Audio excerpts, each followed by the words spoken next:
Okay guys, andito tayo sa Eagle Ridge Golf Course, no?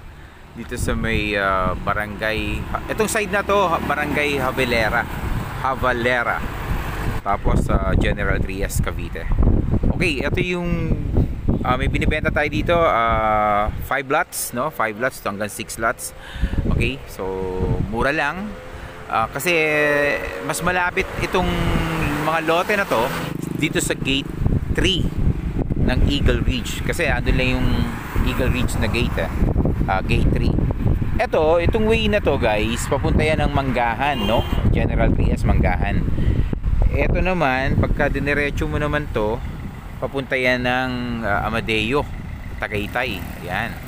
So from here, pag dinadrive ko lang yan, nasa 20 to 25 minutes, no? Depende sa traffic, nasa Tagaytay ka na. Okay, so from here sa may Eagle Ridge Golf Course, no? Dito sa may barangay Havalera, General Trias. Guys, puntahan na natin yung nasa loob.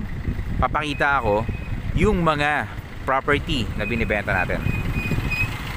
Okay? Tara, samahan nyo po ako. At papakita ko rin yung gate dito, yung gate 3. Meron siyang microtel, no? Hotel yan ng nasa loob mismo nitong Eagle Ridge. Okay? So yan po yung Eagle Ridge, yung pinaka loob. Ayan po, makikita nyo sa loob. So papasok tayo dyan. Pero for the meantime, pakita ko muna yung gate ng Eagle Ridge. Ito po yung gate nya. Ayan. Okay. Ayan po. Ito po siya, yung pinaka-gate dito.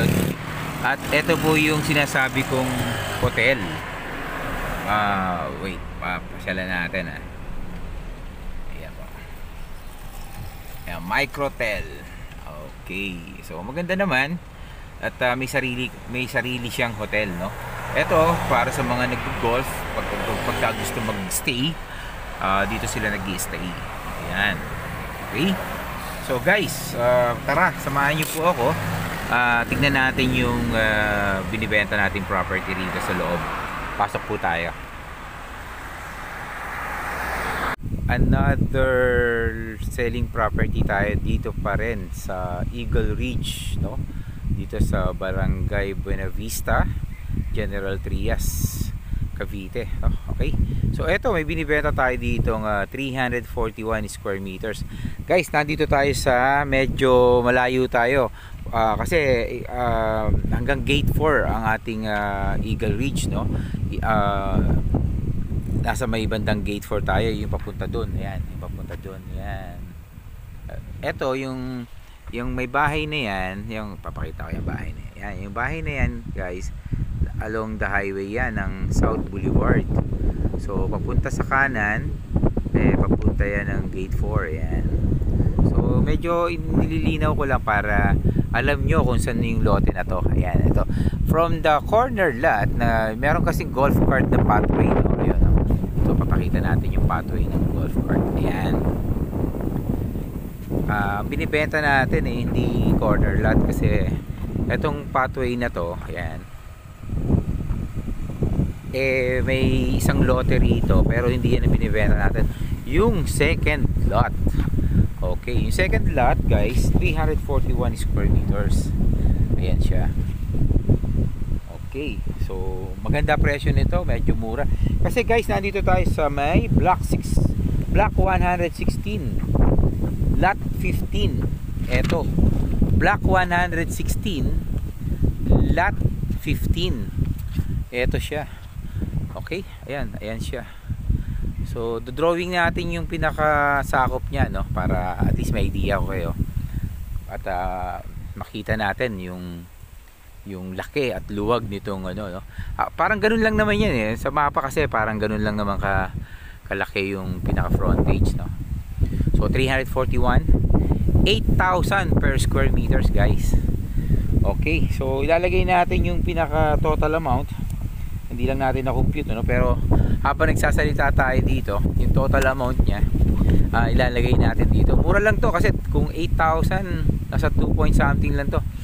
8,000 times ano, 341, parang 2 point something lang, no? Eto, okay guys, kung meron kayong tanong dito, inquire kayo sa akin. Regular price to pero mura dahil may owner dito na nagpapabenta sa atin. Medyo mura-mura.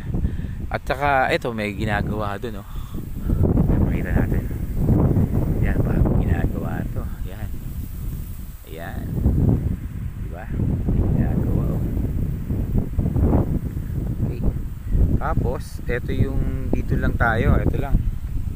Oo, diba? Ito bagong gawa rin lang yung bahay na yan. Bagong gawa. Bagong gawa din yung mga yan. Ginagawa pa rin yun.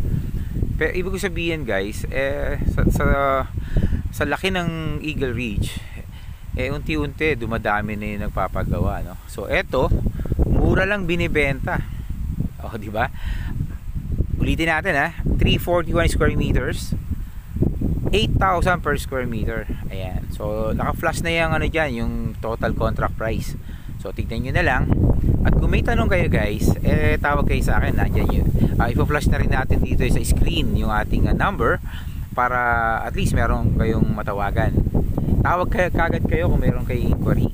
Medyo malakas lang yung hangin guys, ha. Medyo napapakinggan lang natin yan sa ano. Pero takpan natin para hindi natin mapakinggan. Yan, okay. So tawag po kayo sa akin at nandiyan naman yung number natin sa naka-flash naman dito sa screen. At huwag niyo kalimutan mag-subscribe sa channel natin. Baka susunod na mga video na ipapakita natin, magustuhan nyo na po yung pinapalabas natin dito. Okay, so hanggang ngayon po, marami pa po kaming binibenta rito na yung mga lot owner dito ay nagbebenta kasi nasa abroad na ho sila, malalayo na po yung kanilang location, doon na sila nagmamigrate. So eto, pinabibenta lang sa atin, nasa Amerika yung may-ari nito, pero meron naman po siyang SPA. Ayun, okay, so sana naibigan nyo po ito at hanggang sa muli po nating ipapakita ng property. Marami pong salamat sa inyo.